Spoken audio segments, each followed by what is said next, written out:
A jewellery shop in the small town of Nelson in the Lancashire Pennines. It's an area where the crime rate is relatively low and the detection rate relatively high, so the townspeople were shocked at a raid on their local jewellers. Police feel the robbers may have come from outside the Nelson area, and in fact our reconstruction begins in the neighbouring county in Wakefield, West Yorkshire. Well, I hadn't used the car for a couple of days, but when I went to bed about 10 o'clock, the car was still parked outside.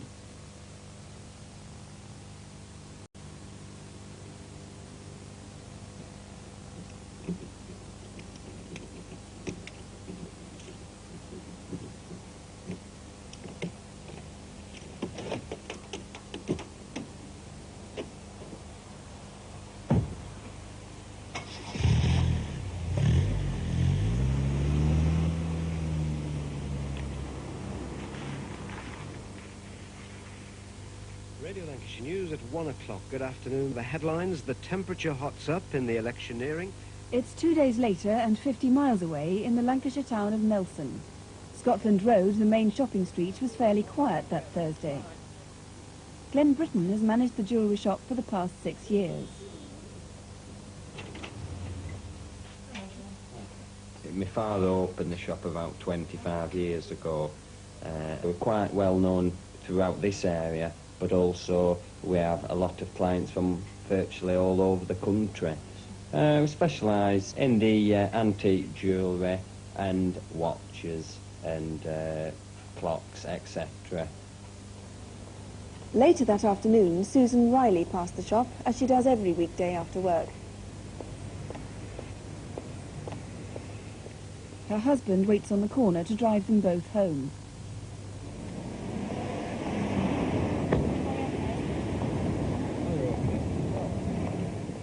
It's 4:25. Well, as we approached the junction of New Scotland Road, and I noticed a white Cavalier waiting to turn in, and I got quite a good look at the man sitting behind the driver. He seemed to be in his late 20s, quite a big bloke with black hair, probably a black moustache. The one I could see best was the driver. He had a thinnish face, longish nose, and was quite mean looking, and straggly light brown hair. He was between about 25 and 30. I commented to my wife that they looked a bit of a rough crew to be in such a nice car.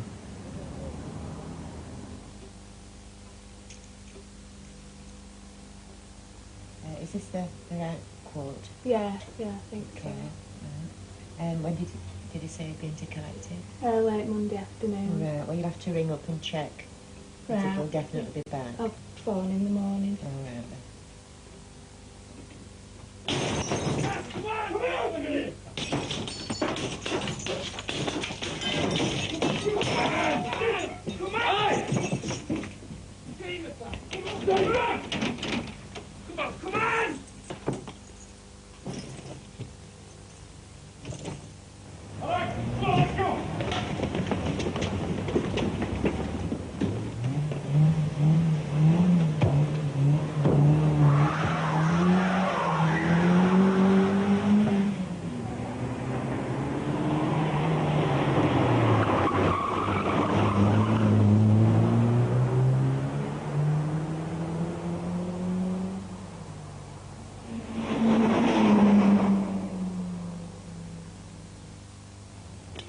I was on the riverbank and I heard the noise, like the crunching of stones. And I looked up and there was a car across the riverbank that had grounded to a halt. They appeared to be burying something in the leaves. Well, they all ran off, laughing and shouting. I lost sight of them when they went behind a row of houses near the motorway. Well, Mr. Close, what were they burying? Well, immediately after the car was abandoned, we found green sweatshirts, balaclavas, 2 baseball bats, and this piece of wood that looks like it may well have been involved in the point system of British Rail. It had on it the letters AY86 and then SWT with an arrow facing upwards and the number is 86 again. Southwestern Transport 86 maybe, somebody will tell us. But the boy lost sight of them as they headed towards the motorway. Where did they go next? We have another witness who has seen a Fiesta-type car parked on the motorway, on the slip road of the motorway. This car was displaying its hazard lights, although there was nobody in the vehicle. The significant point about this is that had the raiders run up the embankment onto the motorway, they would in fact have entered the motorway directly opposite where this car was parked. Now, someone saw another apparent breakdown on the motorway at about the same time. That's right, about a mile away and facing in the other direction, we had a breakdown wagon and a white Peugeot saloon. Again, the significant point of this is that regardless of our inquiries in breakdown and the RAC and various other people, we've failed to have any success with it. Well, they may have seen something significant, of course. Now, the car they used to carry out the robbery was stolen in Wakefield, and that's more than 50 miles away, but it had clocked up 250 miles since then. Yes, it was stolen 24 hours earlier from Wakefield, and incidentally, there was an incident there some 10 days before. We know there was very little petrol in the car, and we're hoping, bearing in mind the artist's impression, that a petrol pump attendant or a garage owner may be able to help us with this. And finally, the items they stole were pretty distinctive. Yes, I'm told that two of them in particular were unique. There were two watches, one which were the Rolex quartz, and they had those markings on the back. Right, Kuczynski in the second one. Well, if you can help, here's the number to the studio, 081 811 8181, or you can try the Lancashire Police Headquarters, and that number is 0772 617 771. Become the victims of serious crime. But in our next case, lightning struck twice. Our reconstruction takes place at Oddie Wilson's Jewellers in Harrogate.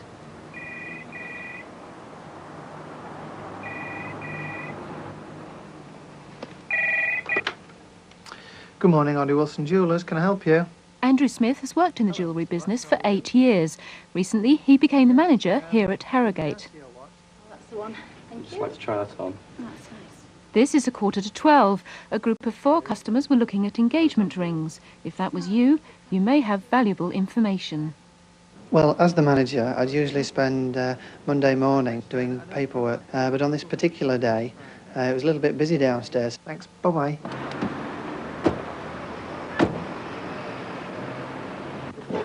Did you get that sale just in? No, hopefully they'll be back on Saturday. When I saw the man at the doorway, I just thought he looked like one of the jewellery reps, really. Get down! Down on the ground! It's very difficult to describe. Your adrenaline's going, you're frightened at the same time. You almost feel as though you should do something. But what we're told, just let them get on with the job, let them have whatever they want. And as long as everyone's safe, then that's fine. Don't move. Stay there.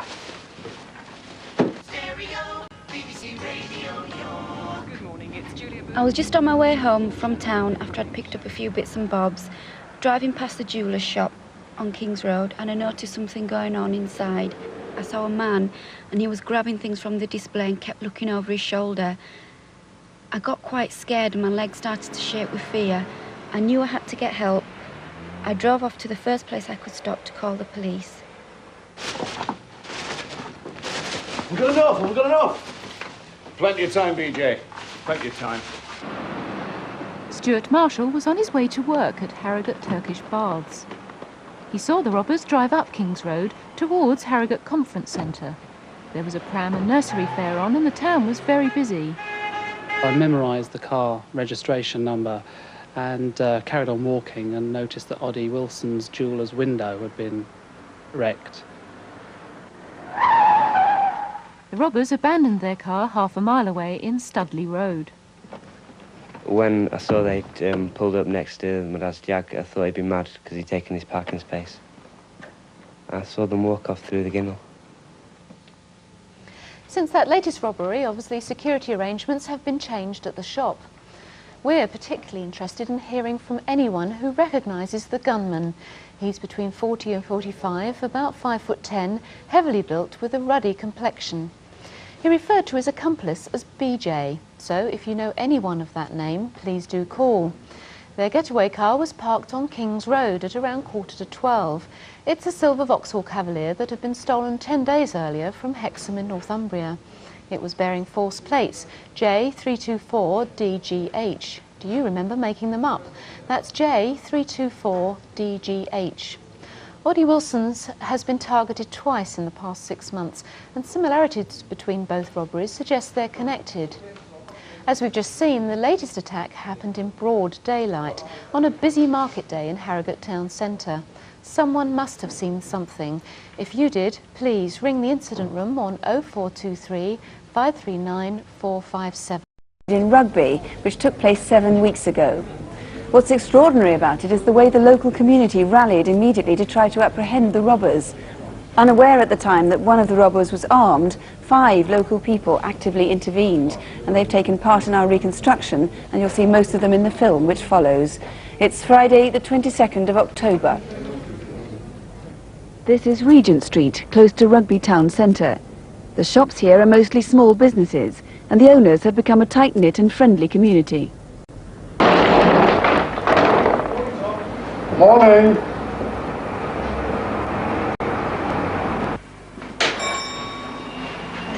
Well, just a moment, I'll check. Mr. Cleaver, it's Mrs. Parker. She wants to know when her wash will be done. Say as late as possible. Mrs. Parker? Yes. Well, when did you want I've been here for 40 years. Trade has picked up in the last few years. We moved up market, and we have some wonderful clients. Almost friends, in fact. Right, all right, then we'll see you then. I love the job. I'm very proud of it. It's a part of my life. Do you think we'll need longer than an hour? Oh, we better. Yeah, I've got some change. Ian Marsh had been ill with flu and had taken time off work that day to see the doctor. He and his wife had some time to kill before his appointment.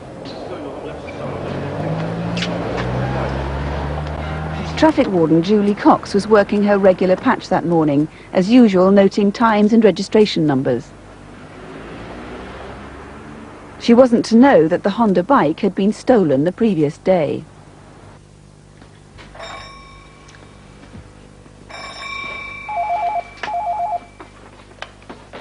Morning, Thomas Cleaver Jewellers. Morning, Doris. I'm just working out the back. Come down when you're ready and we'll go through those receipts. Okay, Mrs. Cleaver. It's Mrs. Cleaver for you. Okay, I'll take it out to you. In Market Street, just around the corner from the jewellers, garage owner David Townsend was serving a customer in the shop. Don't forget the matches.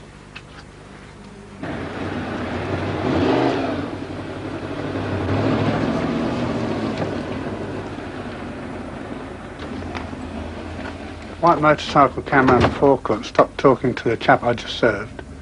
Whether they knew each other I don't know, but as they didn't want petrol I took no more notice of them.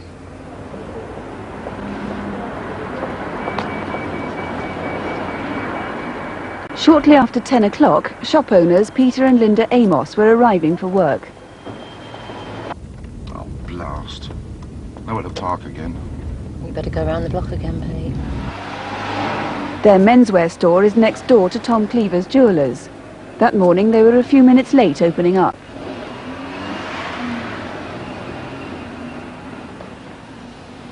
What happened next was recorded on the shop's security camera. Get back! When I heard the scream, I went rushing into the shop. Gut reaction, knew what was happening. Seeing Jessica's face and the staff, I just got angry and had to stop them. So I went for the guy nearest to me. I felt 1, 2, 3 in the arm, realising I'd been stabbed, but not knowing how badly. Suddenly dawned on me that there was a robbery going on. I had to do something. Literally in seconds they were coming out the door. There was no more time to think. My arms were up. He punches, 2 quick punches to my arm, and the pain wasn't a punch. And I looked down and realised I'd been stabbed.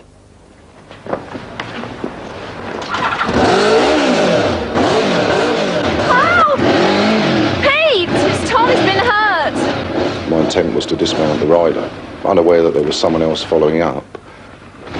I glanced the blow off first of all with my elbow, and so I got a stab wound within my elbow. He then went again to stab at me, so I turned further and it stabbed in the back. And I suppose at that point I got very angry. I got up, I thought, you bastard. He went to run away, other people were chasing, and I followed as well to try and get him off the bike.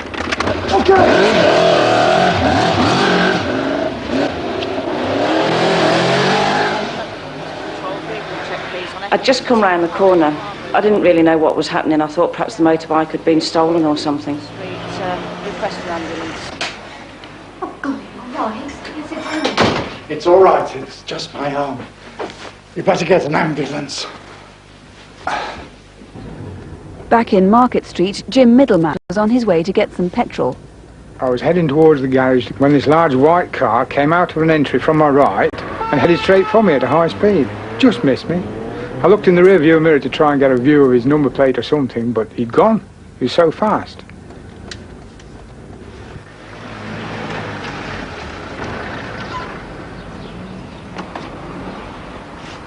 Did you see that big white car come out of the entry just then?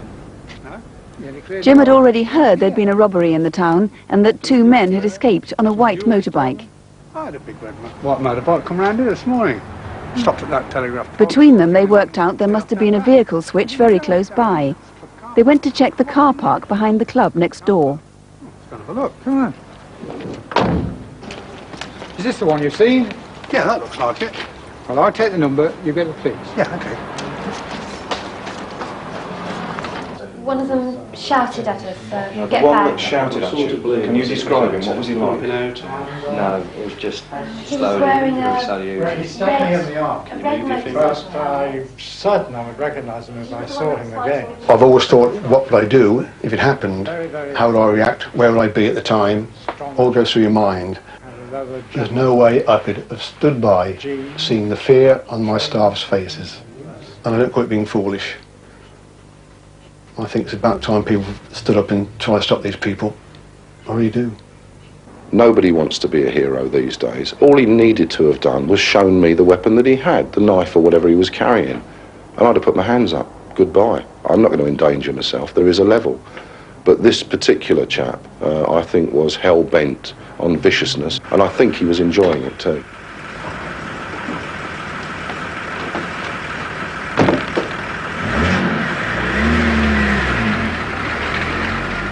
D.I. Lewis, altogether 3 people were wounded. How are they now? That's right, all 3 men were stabbed quite seriously, Mr. Cleaver in particular, but fortunately all men are making a good recovery.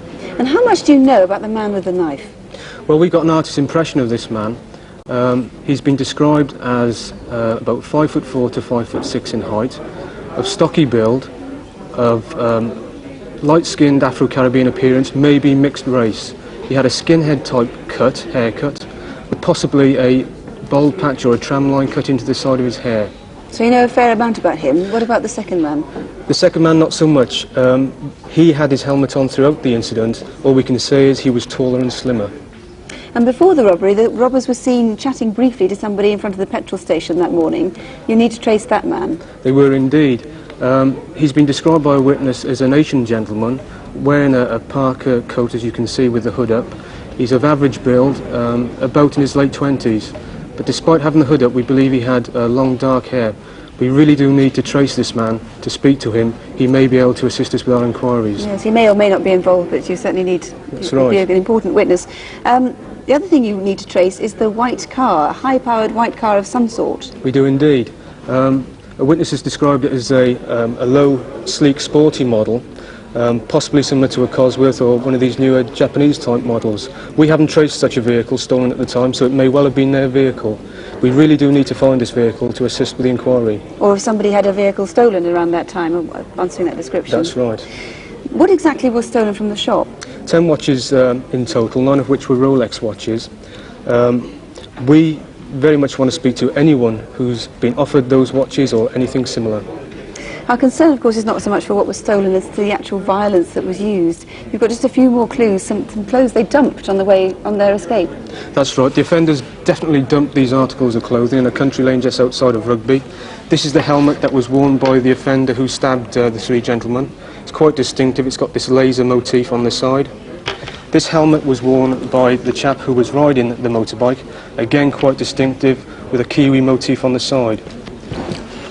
These overalls were worn by the rider of the motorcycle, quite distinctive, a lot of zips on it, Yeah. similar to like a flying suit, I think. How important do you feel it is to catch these men? It's imperative that we catch these men. This was a very serious offence indeed, with gratuitous violence used. They could well strike again. We really do need to catch these men. Right. There is a substantial reward too. So if you can offer any help at all, please do ring. Those people's injuries could have been so much more serious, and there could well be a next time, as we've heard. You can ring us in the studio on 0500 600 600, or you can ring the Rugby Incident Room direct, and that number is 0926 415 656. Now here's a team who are really brutal. This is a jeweller's in Crewe just 18 months ago. In case you're wondering, the staff are sheltering around the back. A wise move, as the robbers were carrying a pistol as well as a sledgehammer. Last November, in the same jeweller's, there was a very similar attack, but this time there were more of them, 4 in fact, and they were after Rolex watches. You couldn't see anyone's faces on that video, but concentrate on these next 2 men, seen 3 days before that last robbery in Nantwich and 4 miles away from Crewe. One of them went into a jewellery shop and showed interest in Rolex watches. The picture is poor, but we think he is just recognisable. If you have any information, please ring us here in the studio, 0500 600 600, or you could try the local police on 01244 613 333. There was a robbery on a jeweller's in Warwickshire, an attack involving 2 stolen cars and in which a firearm was used. At least 10 people witnessed the events, but despite a wealth of detail, the robbers have escaped until now. Maybe you can change their luck.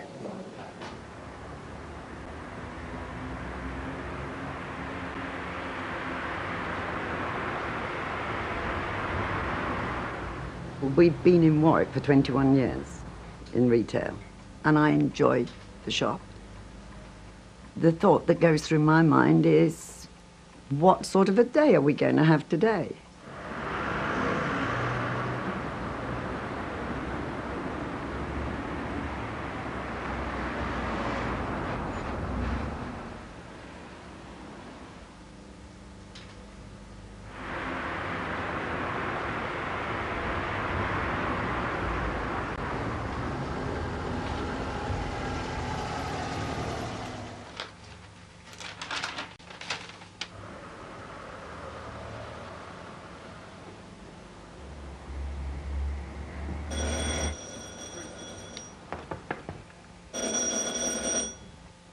I went to answer the door because I did have a phone call on the Wednesday, and I thought it was this customer. All right, I'm coming. Don't murmur or this goes off. When I first saw the gun, I was totally shocked. I'll kill you. Shut up or you're dead. You're hurting my chest, I can't breathe. When I heard the doorbell, I hoped it was a customer or someone.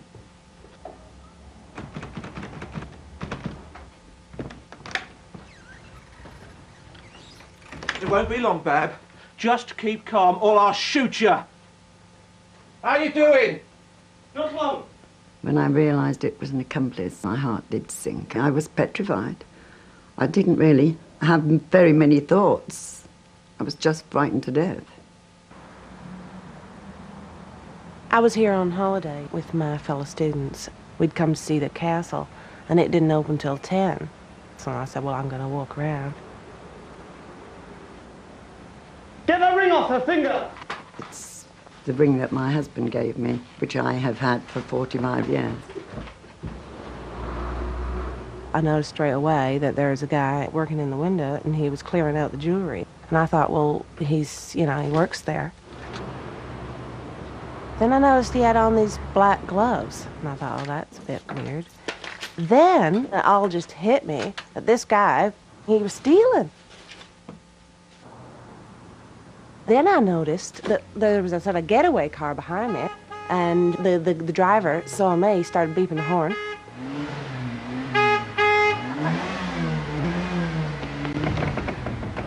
Call the police! Call the police! The jewelry store next door is being robbed. What's going on? The jewelry store next door. The jewelry store is being robbed. Quick, get the registration number.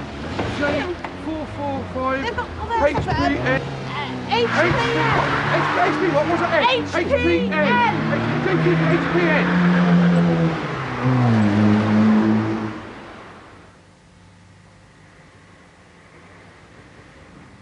I mean, a quiet, nice little town like Warwick, one doesn't expect this to happen, especially on the main street.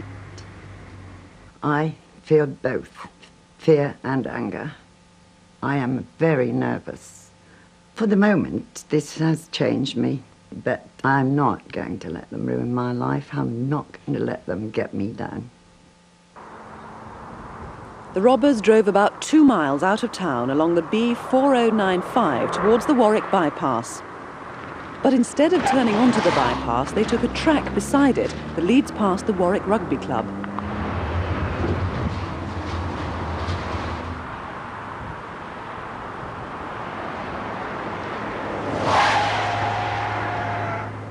There they abandoned the blue Escort and headed for a little chef restaurant, to the surprise of some of the customers.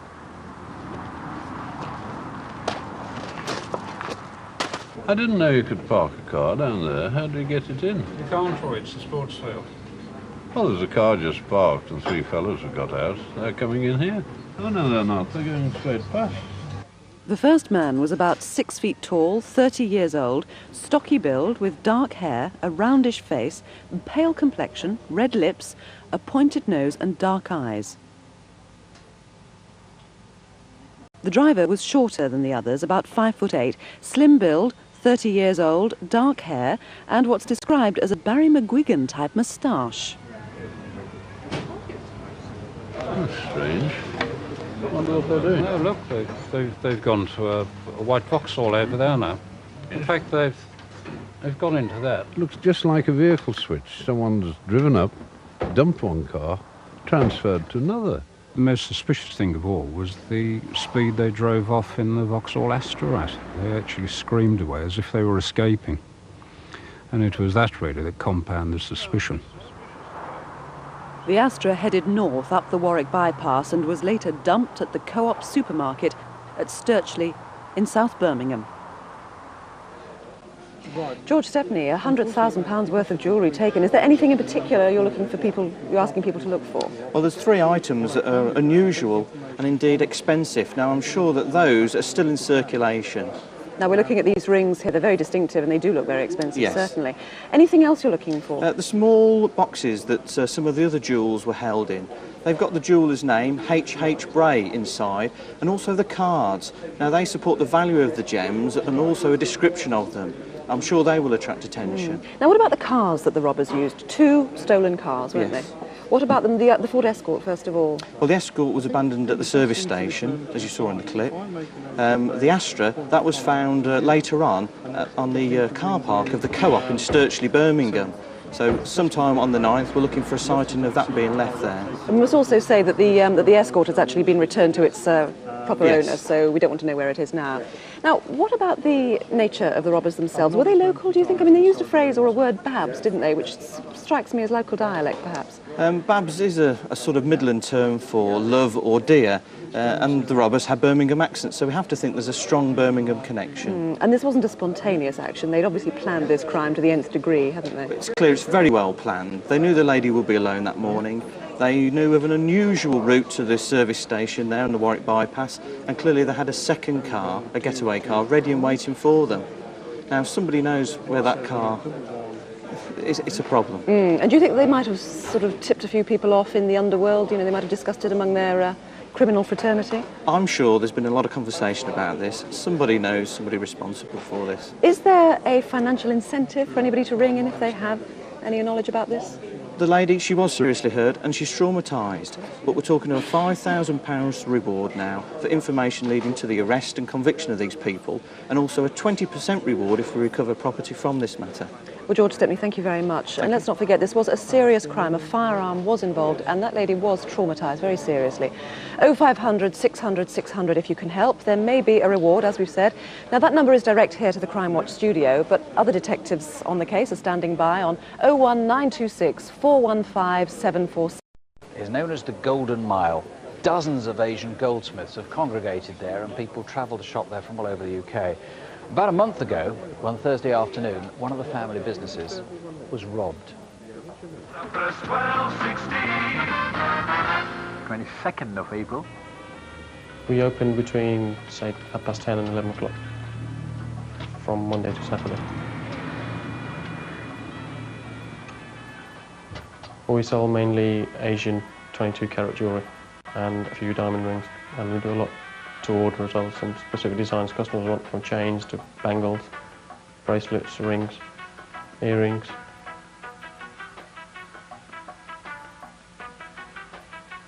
In the back of the shop there's several machines that we use to put the gold through, which makes it into different shapes. There's a polishing machine, there's a milling machine, and there's a gas fire. You can't even hear this telephone sometimes. It's a bit like a fairground really. I mean, instead of people shouting, it's just like different machines on all the time.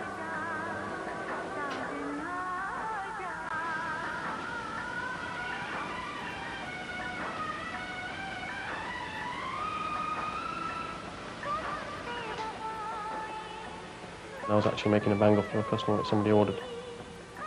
And I was soldering it in, putting the gas on and firing it, making it into shape.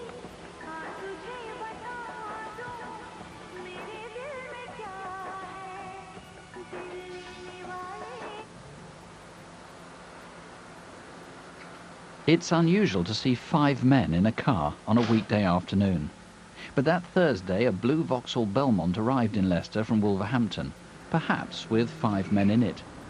We know for certain it came from Wolverhampton because it had been stolen there the night before.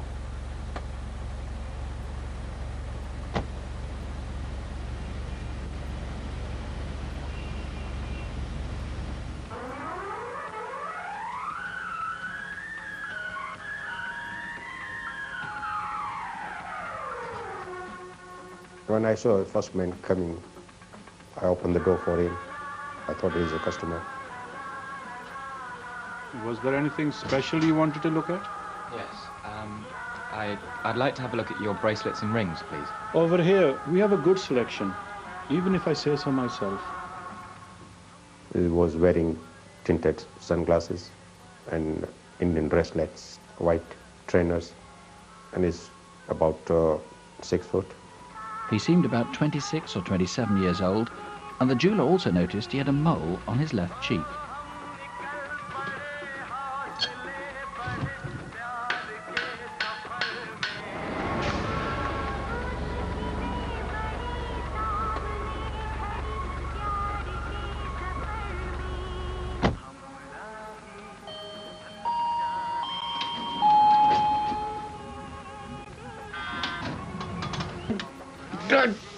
I don't know whether it's yes, gas or what. It was so terrible, so I just fainted.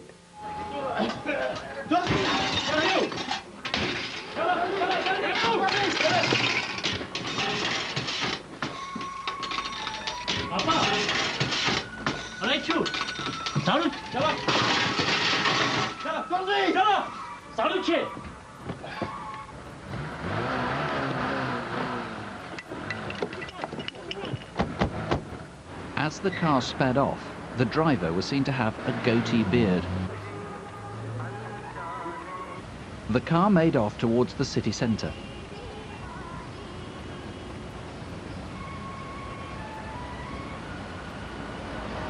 A few seconds later, the Vauxhall turned off into Abbey Park. It's now around 3 p.m. on Thursday the 22nd of April. Did you see anyone switch cars here? The stolen Vauxhall was abandoned. You just feel terrified, you're just in a state of panic as well. You don't know what to do first, whether to call the police or whether to go and look for your dad or chase them, or, you know, whether it's worth it, or you just don't know what to do. You're in a state of shock.